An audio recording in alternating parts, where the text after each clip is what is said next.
Bem-vindos a Velvet True. Este vídeo é uma continuação da análise do filme Metrópolis, de 2001, que é uma releitura do Metrópolis de Osamu Tezuka, que, por sua vez, é uma obra própria, levemente inspirada em Metrópolis de 1927, de Fritz Lang. A minha ideia aqui era analisar o mangá e o filme alemão e compará-los com o anime, mas o vídeo ficou bem grande. Então, esse aqui vai ser só a análise do filme. Vou deixar o mangá para um vídeo próprio. Eu, de verdade, recomendo que assista esse vídeo depois de ter visto o anterior, sobre o anime, visto que eu vou recobrar várias ideias que eu e o Mura falamos lá. Além desse ter sido um dos melhores vídeos do canal. Pô, vê lá. É só clicar no card aí. Esse vídeo, diferente da análise do anime, traz spoilers das duas obras, então fiquem avisados. Um tempo atrás, o Leonardo Kitsune comentou como ele, que normalmente só fala de anime e mangá, se sente um pouco intimidado quando vai falar sobre livros em seu podcast. A ideia é que a cultura pop é menos intelectualmente relevante que artes mais consagradas e tão impregnada na gente que não podemos deixar de nos afastar por esse tipo de pensamento.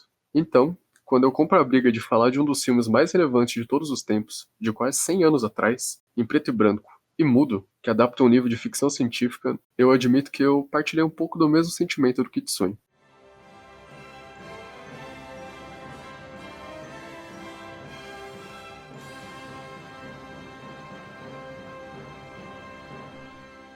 Kono bangumi wa goran no sponsor no tekio de okurishimasu. Metrópolis é um livro, de 1926, escrito por Thea von Harbou, que foi adaptado ao cinema um ano após o lançamento do livro, contando com a direção de Fritz Lang e o roteiro da própria autora. Ainda no estúdio, a versão de Lang passou por algumas alterações e, após o lançamento, o filme sofreu diversas mudanças. Algumas pelo governo, outras pelas distribuidoras que levaram o filme para o resto do mundo. De qualquer forma, a versão do diretor perdeu-se para sempre, e por muito tempo existiram versões picotadas do filme pelo mundo todo. As versões mais intactas dele ainda assim tinham trechos perdidos, até que recentemente acharam na Argentina um rolo do filme que continha muitas das cenas perdidas. Esses diversos cortes acabaram limando do roteiro as motivações de vários personagens, que acabaram se tornando muito bidimensionais, e corta conclusões de vários pontos do roteiro. A versão que eu assisti conta com os trechos restaurados, além de que, nas partes que realmente se perderam para sempre, contar com uma descriçãozinha do que aconteceria na cena, usando como base o roteiro original. É o mais perto da visão do diretor que se tem. Com essa versão, dá para notar que a maioria dos personagens principais são devidamente caracterizados e o roteiro é, em geral, bem amarradinho. Tirando alguns detalhes aqui e ali sobre elementos de ficção científica do filme que estariam presentes no livro original, mas foram tirados na adaptação. Caso você não tenha assistido ao filme, lá vai um resuminho, bem resumidinho, que se você já viu, pode pular direto pro tempo que tá aqui para ver o resto da análise. Metrópolis se passa em uma cidade chamada, veja só, Metrópolis, que é dividida em duas camadas, a superior para os ricos e a inferior para os pobres que trabalham e ali vivem, que é controlada pelo mega empresário John Fredersen, que vigia a cidade do topo de sua torre, Nova Babel. Um dia, o filho de John, Freder, do topo de seus privilégios, é visitado por uma mulher, Maria, acompanhada de várias crianças pobres. A visão, junto da beleza de Maria, toca o Freder, que decide procurar entender mais sobre as condições que vivem os trabalhadores de Metrópolis. Nisso, Freder descobre que os trabalhadores trabalham em condições horrendas e acaba testemunhando um enorme acidente que mata uma cambada de trabalhador. Chocado com isso tudo, o protagonista corre até seu pai, que diz que é isso aí mesmo e que tem que ter gente na base para mantê-los no topo. E, intrigado com o acidente, John decide investigar sobre. Freder continua em sua missão humanitária e, num surto de empatia, acaba trocando de lugar com um trabalhador da fábrica e descobre que existe, no subterrâneo, ruínas antigas em que os trabalhadores se reúnem em uma quase igreja para que Maria pregue para eles sobre como, um dia, Nova Babel irá ruir caso um mediador entre os ricos e os pobres não apareça. Fica meio implícito que os trabalhadores da missa têm algo a ver com o acidente, apesar do posicionamento pacifista da Maria, mas isso tudo é uma das várias coisas que, por conta dos vários cortes, ficaram mal contadas. Ao mesmo tempo, John entra em contato com um conhecido rival cientista, Dr. Hotwang, para que este o ajude a esclarecer o motivo do acidente. Hotwang mostra a John o seu Homem-Máquina, um robô que o cientista está projetando. No livro, explica-se que o plano dos dois era substituir a mão de obra humana de Metrópolis pelos Homem-Máquina e dar cabo das pessoas da cidade. Mas no filme isso nunca é citado. Hotwang leva John a um lugar em que os dois podem espiar a missa, e Hotwang diz que ela é a causa da insurgência entre os trabalhadores. John, então, tem a ideia de trocar Maria pelo robô e destruir tudo o que ela criou. Quando a troca é feita, rapidamente a falsa Maria subverte tudo que a original criou e torna os trabalhadores um bando de babuínos violentos que querem levar a cidade abaixo. Após uma série de cenas de ação que são surpreendentemente boas para a época, Freder derrota Hotwang, os trabalhadores se livram das mentiras da falsa Maria e botam ela numa fogueira. Ao final, o nosso herói serve de mediador entre os trabalhadores e o seu pai, fazendo uma referência à primeira frase do filme, que fala que o mediador entre a mente e as mãos deve ser o coração. Se pelo resumo o filme pareceu corrido ou vago demais, acredite, não é o caso. Nas 2 horas e meia de filme, acaba até sobrando tempo de tela. Quase tudo é bem explicado e nada é corrido. Só acabei me atendo mais ao importante do roteiro para poder ir direto pro resto do vídeo, mas deixei de fora todos os subplots dos personagens secundários. A relação de Joe e Hotwang, o romance de Feder e Maria e várias outras coisinhas. Tirando aquele filme mudo que absolutamente todo mundo já viu na aula de história, eu nunca vi nenhum filme dessa época. Então eu estranhei que tem essa pegada meio de teatro no filme. A forma como os personagens gesticulam e se movem é um pouquinho exagerada, como é muito comum no palco. Assim como a maquiagem e os figurinos tentam exaltar a expressividade sem buscar um realismo estético que tem no cinema atual. No começo eu estranhei bastante, dava um tom lúdico demais para um filme tão sério, mas com o passar dos minutos você invariavelmente acaba se acostumando. Destaque pro ator de John, Alfred Abel, cuja atuação é extremamente sóbria. O cara tem um estilo de atuação à frente de seu tempo. É realmente muito foda. Se você tá acostumado com filmes antigos, mudos ou não, você tá acostumado com filmes grandes. Como Dan Olson, do Folding Ideas, sempre explica, a arte do cinema evoluiu ao longo dos anos, criando técnicas que ajudam a prosseguir a narrativa de modo menos literal. Se um personagem fala, vou ao mercado, e após um corte volta com uma sacola de supermercado, você sabe o que aconteceu, mas nem sempre foi assim. Você tem essa noção, pois está tendo contato com o cinema contemporâneo desde sempre. Antigamente, os diretores se viam na obrigação de mostrar mais etapas desse processo de ir até o mercado e comprar as coisas. Dito isso, algumas cenas do filme se arrastam demais. Às vezes elas já comunicaram o que tinham que comunicar, e mesmo assim continua acontecendo. Das 2 horas e meia de filme, eu sentia que, caso Metrópolis tivesse sido feito atualmente, o filme acabaria tendo só 2 horinhas. Não fosse a trilha sonora fenomenal, eu certamente teria dado umas pescadas no final da primeira metade do longa. Inclusive, falando dessa primeira metade, não sei se é consequência dos diversos cortes que o filme sofreu antes mesmo dele ter sido lançado, mas o filme transita entre vários núcleos de personagens. No entanto, por longas partes do filme, certos núcleos são completamente deixados de lado, e só surgindo perto do final. Rola até um caramba, eu tinha esquecido que essa gente existia. A segunda coisa que chamou a minha atenção, um imenso fã de Star Wars, principalmente nos atos finais do filme, é a quantidade de efeitos especiais, que obviamente foram feitos de maneira prática, já que Alan Turing ainda não tinha nascido. A Metrópolis realmente passa a sensação de futurismo e de opressão que deveria passar, misturando elementos hoje retrofuturistas, típicos do estilo arquitetônico Art Deco, com inspirações visuais que emprestam da iconografia da Torre de Babel.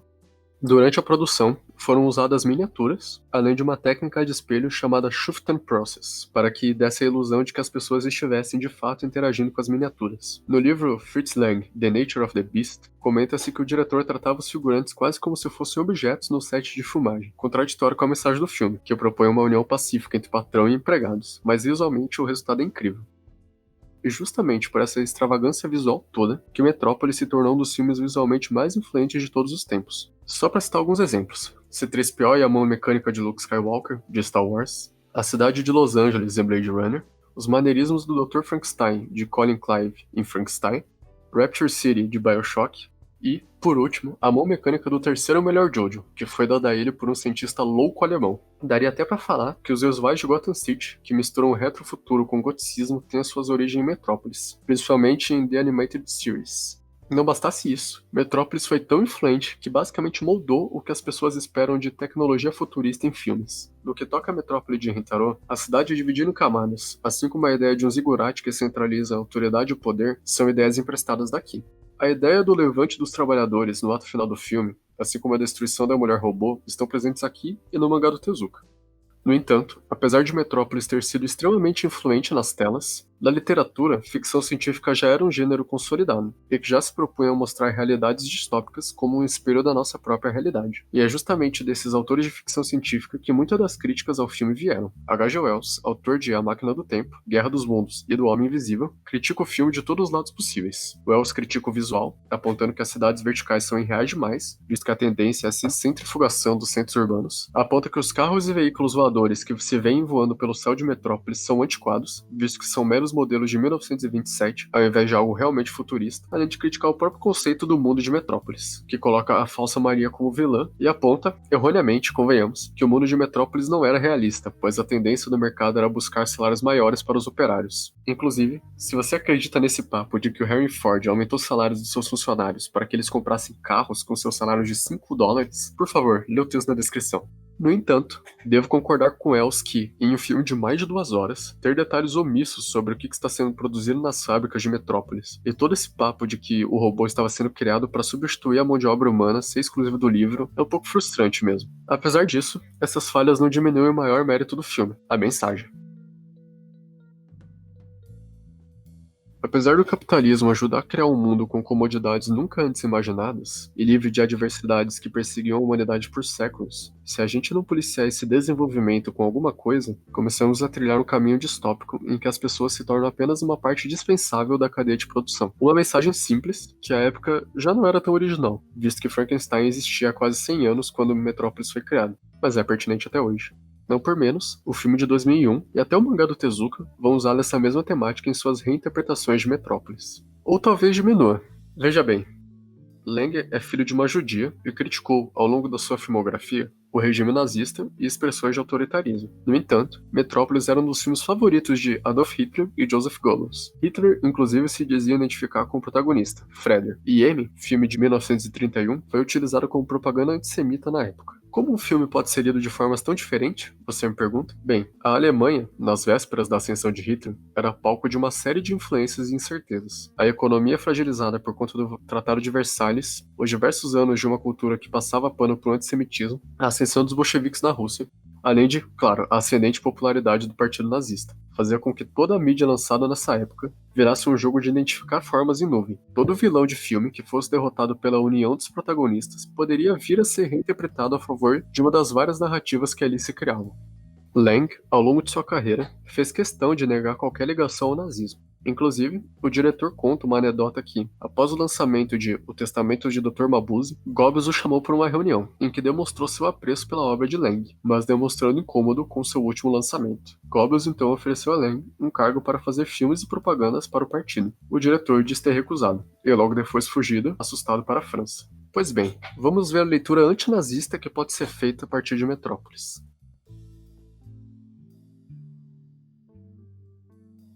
Um dos fundamentos do nazifascismo é a chamada, desculpa meu alemão, Führerprinzip, a crença de que o Führer é infalível e perfeito, o líder que uniria a Alemanha e tornaria imbatível a qualquer inimigo, quase um messias. Joe é, sem sombra de dúvidas, o Führer de Metrópolis, com uma sua torre bem ilustre. Ele manda e desmanda ali. No entanto, o empresário é longe da figura messiânica que se esperaria de um furro. Joe é frio, manipulador, e são suas ambições e planos que fazem ser enganados por Rotterdam e quase levam ao fim de Metrópolis. E é Fredder quem, de fato, serve para apaziguar o clímax e trazer união e estabilidade. Fredder, diferente de um Führer, não possui ambições de se tornar líder, mas sim busca unir mente e mãos, de forma pacífica, evitando assim o fim que o nome da torre de seu pai preconizava. A Alemanha não teve a sorte de ter um Fredder, mas sim de ter um Joe. Neste mesmo sentido, outro fundamento nazista que Metrópolis ironiza é o de Wohlgemeinschaft. Bem, tá aí na tela que eu não sei ler isso aqui. O conceito do povo, ariano, claro, unido, liberto das mentiras dos judeus e das suavidades convenientes do weimarismo. Apesar do final do filme demonstrar um povo unido, mostrando uma aliança entre trabalhadores e elites, coisa que Hitler apoiava, não podemos esquecer que durante o Terceiro Reich os sindicatos foram completamente silenciados, coisa que não ocorre no filme, visto que Groth, líder dos trabalhadores, torna-se um dos pivôs para o final pacífico da trama. Inclusive, justamente por esse final, Metrópolis foi vaiado em diversos cinemas alemães, sendo taxado como propaganda comunista.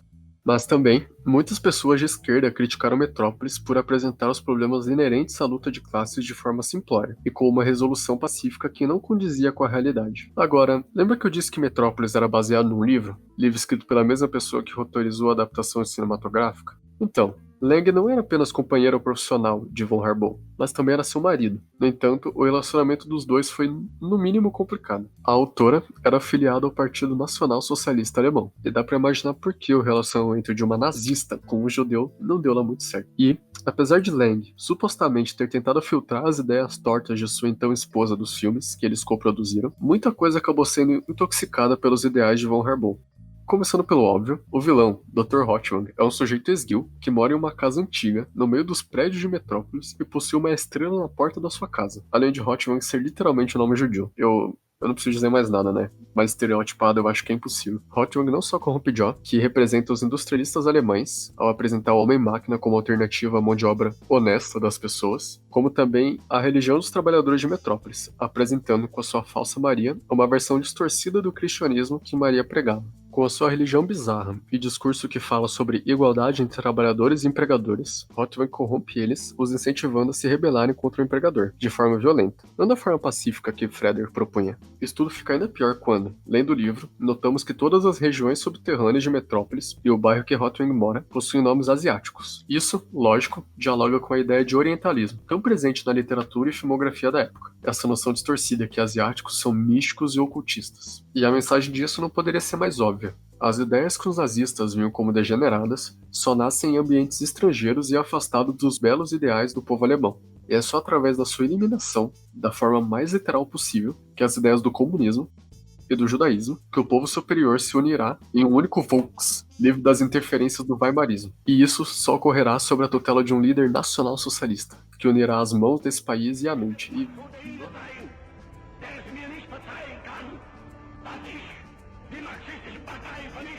Isso também explicaria por que o final desse Metrópolis é tão mais apaziguador que a revolução robótica feita por Tima no final do filme de 2001. Rintaron queria justamente criticar o nacionalsocialismo e exaltar a capacidade do povo de buscar mudanças e revolucionar. Já este Metrópolis, segundo a ótica da roteirista, quer apaziguar qualquer ímpeto de mudança em um esforço revolucionário, que afasta o povo do poder e garante o status quo. Isso tudo se agrava ainda mais quando levamos em conta que Lang, após a sua anedótica fuga da Alemanha, acabou voltando algumas vezes para o seu país natal, como comprova seu passaporte, mostrando que ele não saiu tão fugido assim das garras do nazismo. Não bastasse, existem relatos que afirmam que Goebbels havia abordado Lang muito antes da sua fuga, e que ele havia saído da Alemanha por outros motivos. E sobre o relacionamento de Lang, que havia acabado por conta das visões fascistas de sua esposa? Bem, fontes apontam que, na verdade, o motivo da separação foi o fato de von Harbaugh possuir um amante, que era um indiano, um pouco irônico para uma nazistinha. Inclusive, o ranço do cara era tão grande com isso, que alguns dos últimos filmes de sua carreira são remakes de filmes que ele tinha feito com a sua ex. No entanto, alterações foram feitas para que fossem inseridos vilões indianos que sequestravam a mocinha, mas no final, o herói a resgata e salva o dia, além de, no processo, impedir que algum regime autoritário fosse instaurado. Sério, tá aí na descrição o artigo falando em mais detalhes sobre esse tom autobiográfico desses filmes de Lang. Isso tudo aponta para uma possível conivência por parte do diretor para toda essa nojeira, e explica por que Hitler e Goebbels via Lang como um aliado. Sabe, eu poderia passar mais 40 minutos falando sobre a morte do autor e como o filme ter sido moldado por ideias nazistas não invalidam a produção fenomenal da obra. Mesmo com esse ranço nacionalista, Metrópolis ainda é influente e ainda é um dos maiores filmes feitos apenas com efeitos práticos. E, apesar de algumas horas dar sono, eu recomendo para qualquer um que tenha interesse em aprender um pouco mais sobre cinema em geral. E também, mesmo que na época Lang tenha passado um pano pro Terceiro Reich, o sujeito posteriormente dedicou boa parte de sua cinematografia a criticar o autoritarismo. Eu não consigo imaginar um arco de redenção melhor pro cara.